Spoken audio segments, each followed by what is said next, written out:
Fuck! Oh, this race is shattered. Today's race day. So today will be my first ever Zwift race in the B category. I've done so far this year in this winter training season probably about 4, possibly 5 races on Zwift. Now, I hadn't done racing on Zwift for years, so my racing score was god-awful. It put me in the D rank, obviously, right out the gate. I was basically doing E ranks where everyone was available and able to join in. But I was a little shocked when I went to go register for my race and I saw that I was in B. So I have a feeling I'm going to get my legs ripped off. But I've got one goal. Finish the race. Obviously, Zwift racing is really hard out the gate. Everyone's just going full gas. In that case, it's time to get ready to race. My race today is at 6:10. It's around 4 o'clock at the moment, which means I want to have a pre-race meal. What I usually try to do is a bit of oats, usually try some blueberries and some maple syrup, something fast and not something super heavy either. I probably started doing oats as pre-race meals when I was rowing. Why not do the exact same thing when starting Zwift racing and also starting crit racing next season? So yeah, anyways, I'm gonna make up some oats and I'll see you on the bike.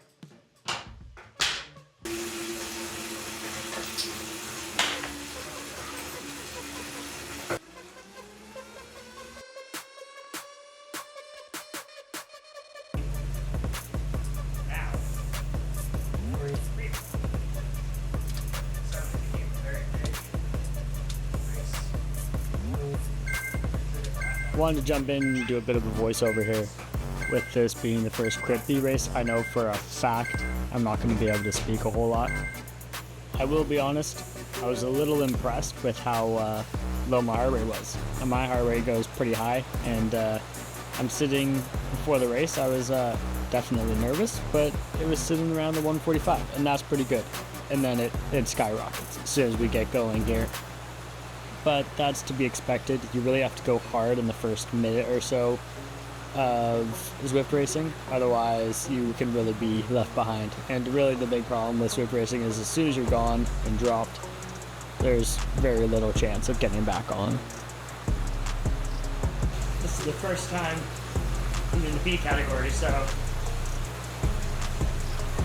we'll have to see what happens. I am very new to this whole Zwift racing and racing on the bike in general.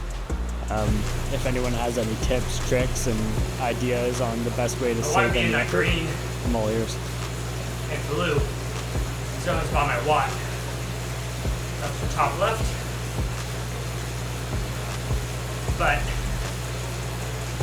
I'm a much lighter rider, so on the downhills, I can't really ease up. There, what I'm really trying to say is up at that top left corner, I've given a little bit of a zoom in on my watts and everything in terms of information. You want to be in the blue and green zones. Yellow is sort of that FTP range, so the maximum that you can sustain for an hour. That'll kill you pretty quick, especially with repeated efforts of going up and into the red, into your upper levels.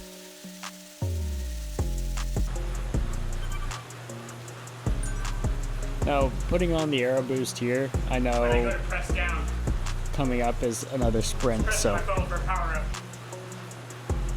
Just as an FYI.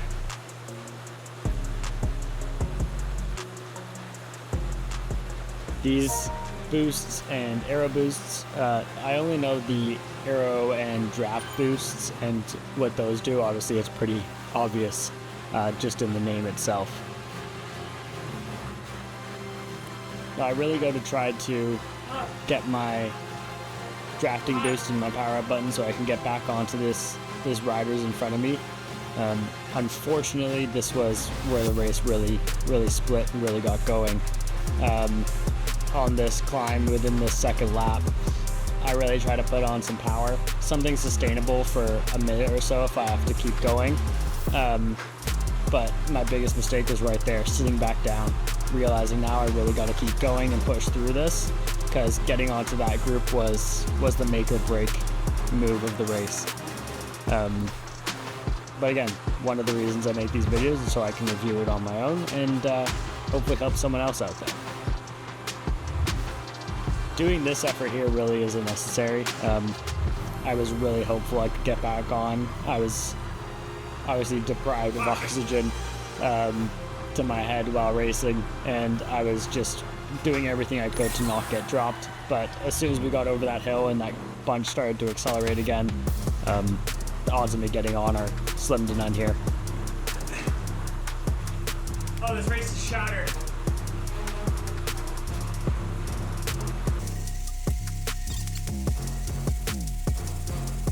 Just accelerating this, I do a lot of cuts and stuff. Here I'm sort of just sitting in that sort of zone 3 and a bit of active recovery, just letting a few guys catch up. I end up letting these 2 guys catch on, and the goal is to really sit with them throughout the rest of the race, and so you can get going with the reduced sprint, so you can get the better of us. Group of 3 here.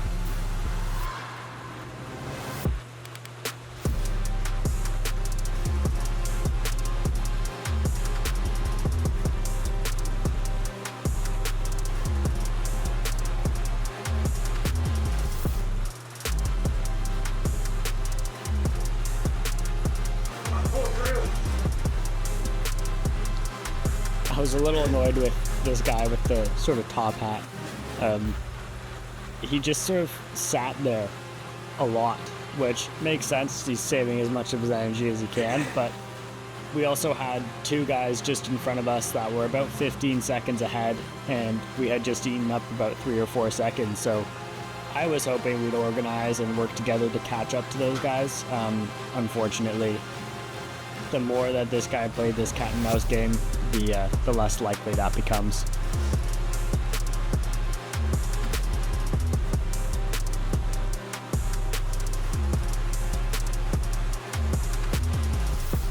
We're well into the final lap, and this is the final climb. These climbs have come around once a lap, obviously, and there's 4 total laps. The climb is not super steep and not super long. It's about 500 meters, but it does make you push it into that upper end, and which will end up obviously eating into the matches you have to spend throughout the race.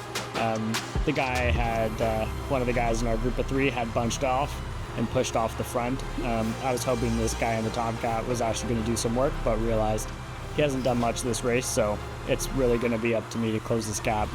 And I believe that ends up being the last time we see the guy with the top hat. So it comes down to me and this other guy here. And I realized let's just get onto his wheel quickly, and then we can see what happens at the sprint.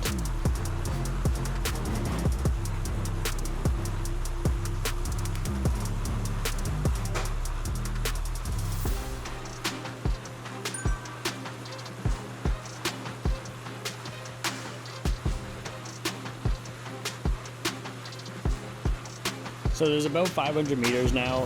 There's a slight, basically it's at a flat, but it seems a bit like a false flat on the downhill. I knew I was going to get onto his wheel, so I'm sort of just cruising and keeping it relatively light. But I'm also be wary of, if he pushes his sprint early, I need to be ready to react.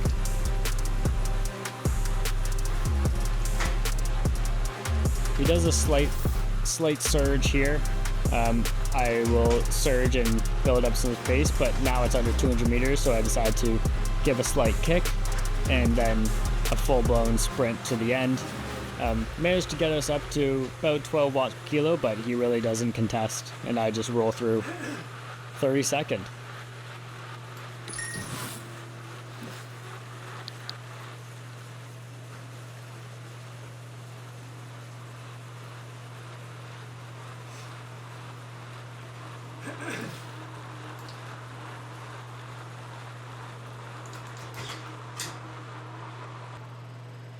Oh, so much for an intro into bee racing.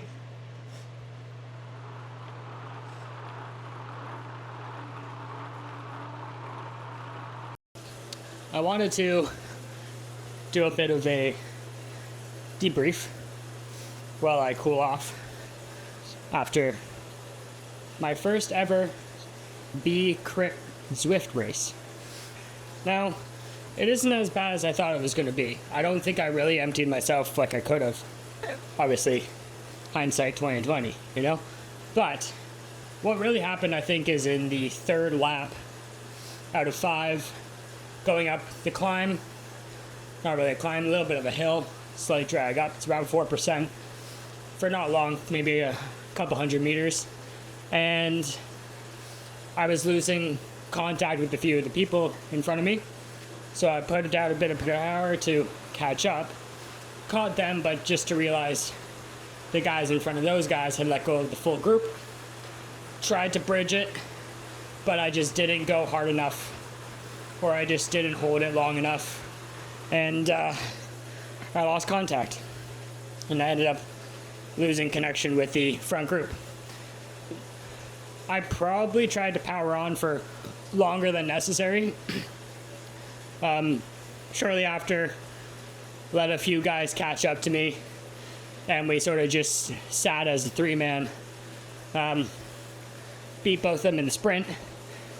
I don't think, well, neither of them contested that sprint, but you know, a win's a win.